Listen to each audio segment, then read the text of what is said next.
A vessel attempting to breach the blockade on Gaza was stopped by Israel's Navy in international waters early this morning. Part of a four-vessel flotilla, the Marianne of Gothenburg, was escorted peacefully to the port of Ashdod. And right now in the port of Ashdod with us live is Shai Ben-ari. Good evening, Shai. So we understand that the vessel is didn't arrive yet to the port. Correct, Lucy. The vessel is not expected to arrive at least for a number of hours. The IDF is only saying that it will be arriving during the nighttime. At least the sun has not yet gone down here in the port of Ashdod completely, so we have a few hours ahead of us as far as that is concerned.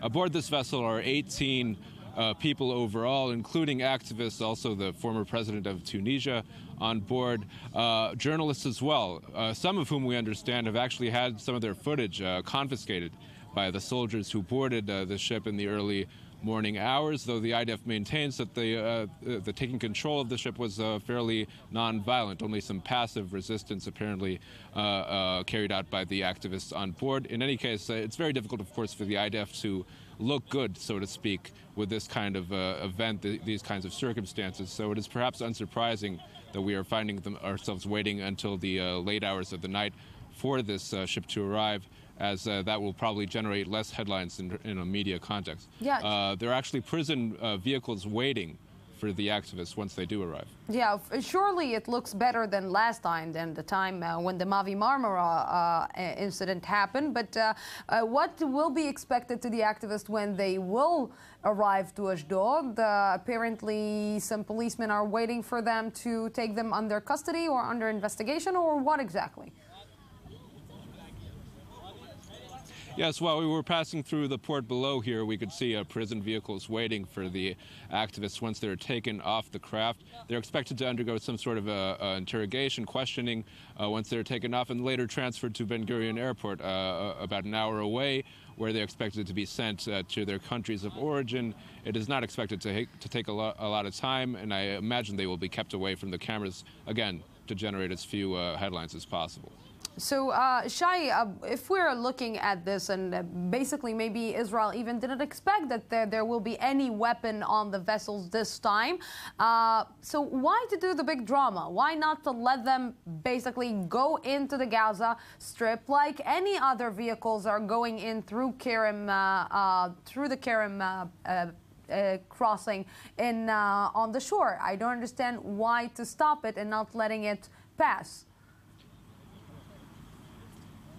Well, the position of the Israeli government concerning any sort of violation of the blockade, the naval blockade, which it enforces on Gaza, is that that any sort of material that is brought into Gaza must go through the Israeli authorities. In fact, that was what the letter that was handed out to the activists on board said. They have the option of just going through the Israeli terminals or ports and transferring any sort of humanitarian aid to Gaza through the Israeli authorities. It's a security matter when you question the Israeli authorities on this issue.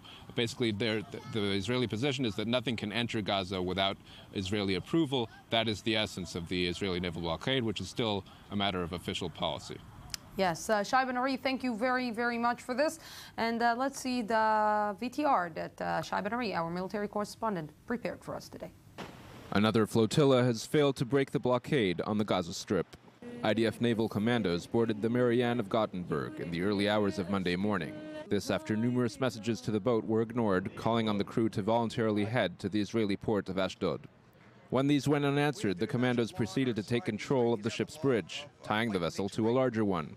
The IDF said the operation was carried out peacefully, with no resistance put up by those on board. The Marianne was then towed in the direction of Ashdod.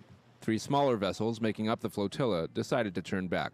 The Marianne, the first boat, was intercepted by the Israelis a few hours ago, and our understanding now is that it is taken to Ashdod.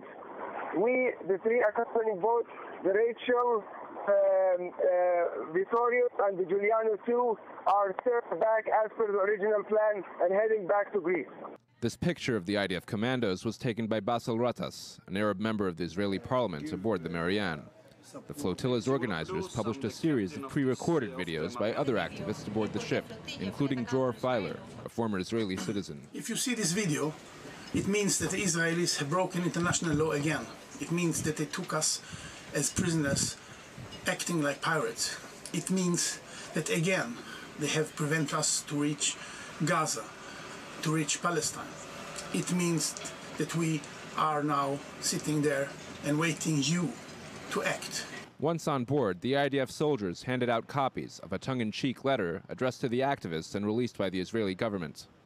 Welcome to Israel. You seem to have gotten lost. Perhaps you meant to sail to a place not far from here, Syria, where Assad's army is slaughtering its people every day and is supported by the murderous Iranian regime. There is no siege on the Gaza Strip, and you are welcome to transfer any humanitarian supplies for the Gaza Strip through Israel.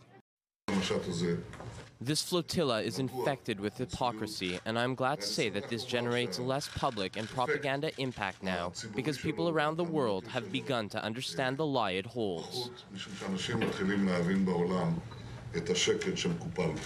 The Marianne of Gothenburg was expected to arrive in Ashdod in the late afternoon or evening.